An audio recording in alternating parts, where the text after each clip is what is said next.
entitlement is certainly a scary thing, and the other really scary thing for families is just talking about the wealth itself.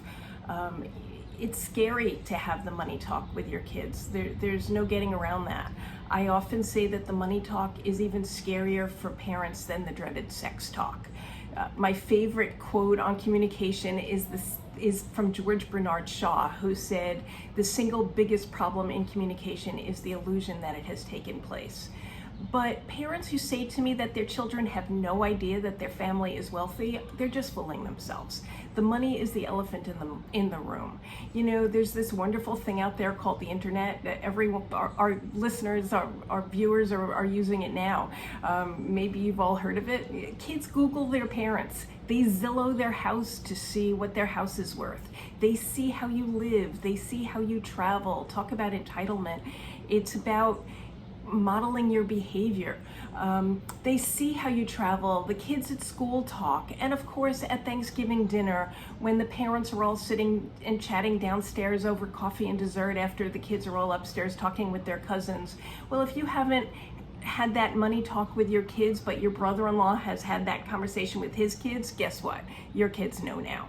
So I have 3 techniques for avoiding, my 3 keys to raising children in an atmosphere of wealth and hopefully avoiding the dreaded affluenza, the dreaded sense of entitlement.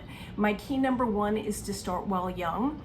I had a client who used the concept of that nursery rhyme with the golden goose and the golden egg, and she talked about using the golden egg as the family's nest egg, and something she had inherited from her grandparents, and something that she saw as her job to steward and nurture and not bust open and take out all the gold.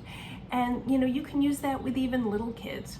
I have a business friend who uses a wonderful analogy that, you know, if a kid, even an infant, a toddler is old enough to hold their own sippy cup, they're old enough to be taught that when they're done with it, they don't just throw it on the floor, but as part of our family, it's your responsibility to bring it over to the sink, even if, you know, the sink is all the way up here because you're so little. And it's just part of the responsibility of being part of our family. The other part of starting while you're young, or while they're young, if your kids are high school age, nothing is more sobering than a pay stub. In this case, withholding taxes are your friend. Remember that sticker shock the first time you saw how much of your salary goes for all those taxes that come out of a paycheck? Studies have shown that people who have worked are more likely to take better care of even inherited wealth. And so many clients who have successfully navigated this minefield insist on summer jobs or after school jobs for their kids.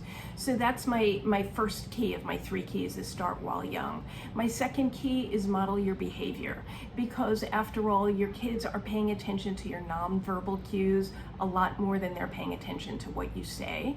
So model the behavior you want them to emulate. And my third key is to find teachable moments. And the hint there is they are often at the least opportune times.